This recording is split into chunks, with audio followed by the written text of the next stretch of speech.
परीक्षित जी ने कहा, प्रभु कौन सा पाप करने से कौन सा नर्क मिलता है, मुझे ये बताइए।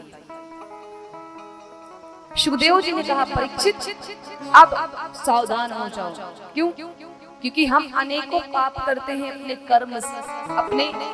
कर्म से दिन भर के बीच में। बताएं कि 28 प्रकार के महानर्क हैं।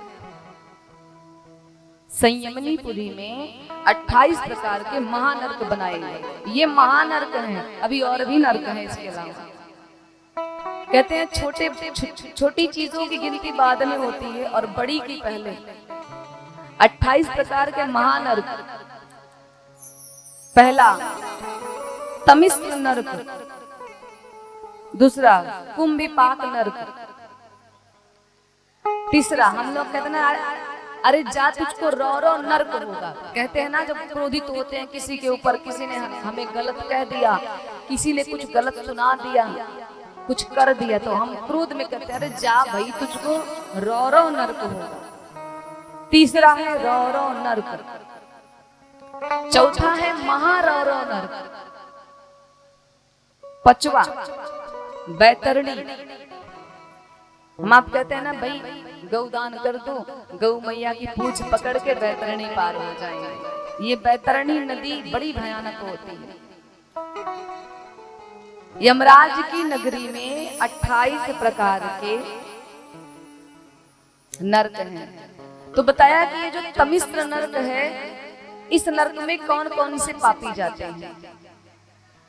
तो सुखदेव जी कहते हैं कि परीक्षित, जो व्यक्ति बच्चों को अपहरण करके ले जाते हैं, बच्चों को चोरी से उठा के ले जाते हैं, चोरी करते हैं, डकैती करते हैं, दूसरे की धन संपत्ति का हरण कर लेते हैं, उनको तमिस्र नर्क में जाना पड़ता है।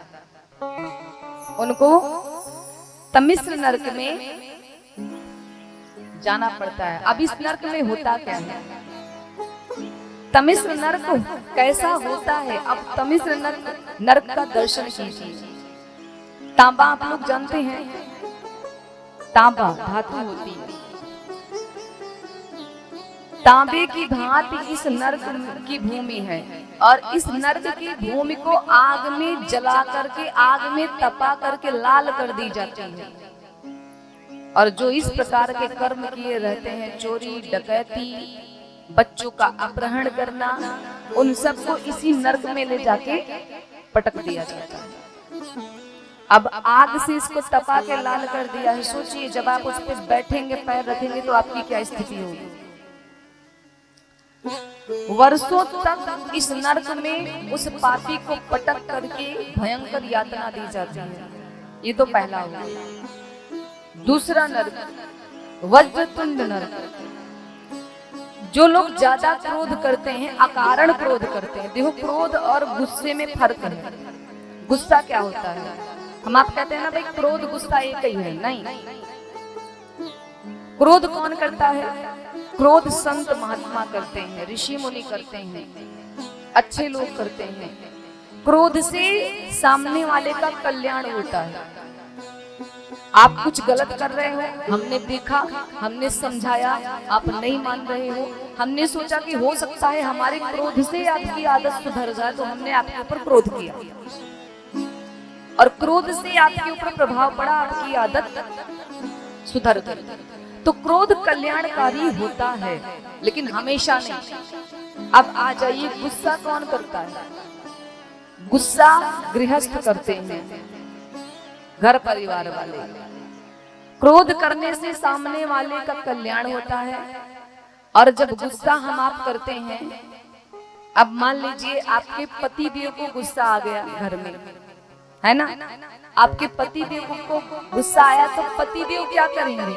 अगर विवाह हुआ है तो पत्नी को मारेंगे गुस्से में, नहीं तो बच्चों को मारेंगे, बर्तन फोड़ेंगे, सामान तोड़ेंगे, यही करेंगे ना।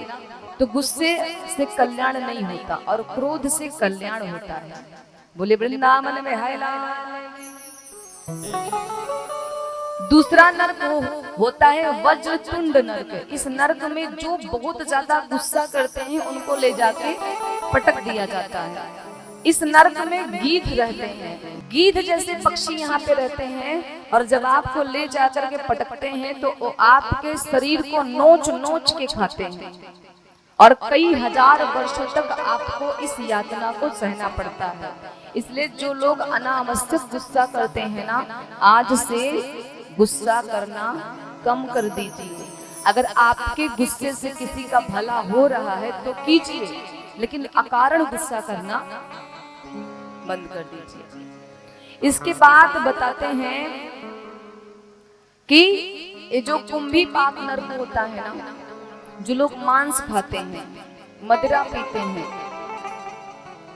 जानवरों को मार के खाते हो ना, पहले उनको काट के मारते हो।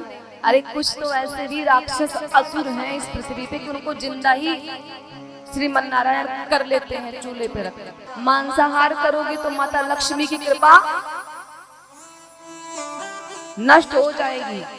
अपने बच्चों को भी शाकाहारी बनाइए। हमारा धर्म ये नहीं कहता कि आप किसी को काट के खाओ। बोले वृंदावन विहाय लाल की। तो इस शरीर में यदि पापों का दाग लग जाए ना भैया, तो यहीं उसको छुड़ा लो। अब कहीं धोबी जी को आपका शरीर मिला ना, आपकी आत्मा मिली, तो ऐसा पटक पटक के छुड़ाएंगे ना कि ना तो फिर हम भाग पाएंगे या ना कुछ कह पाएंगे, और जो बोलोगे तो दो कोड़े और पड़ेंगे। तब कहाँ थे जब पाप कर रहे थे? इसलिए सावधान। परीक्षित कहते हैं कि महाराज ये बताइए, इन पापों से बचने का कोई एक साबुन बता दीजिए, जोरदार साबुन। ये जो पाप है, जिस पाप से हमारे शरीर में दाग लगता है, इस शरीर के पाप रूपी दाग को छुड़ाने के लिए कोई ऐसा जोरदार साबुन बताइए कि जिसको एक ही बार में रगड़ी और पूरा पाप श्रीमन नारायण। सुखदेव जी कहते हैं कि देखो साबुन तो बड़ा जोरदार है, इस पाप को धुलने के लिए साबुन जो है वो बड़ा जोरदार है। अब आपके ऊपर है कि आप उसको कितना यूज करते हो, कितना रगड़ते हो। बोले क्या है? तो सुखदेव जी कहते हैं के चित्ते केवल्या भक्तया वासुदेवा परायणा।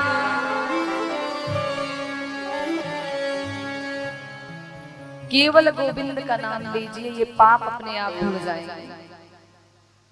आपको गोविंद का नाम लेना, रोज प्रभु का नाम संकीर्तन कीजिए, अपने कर्मों को सुधारिए। कर्म प्रधान है पृथ्वी पे, जैसा कर्म करोगे वैसा आपको फल मिलेगा।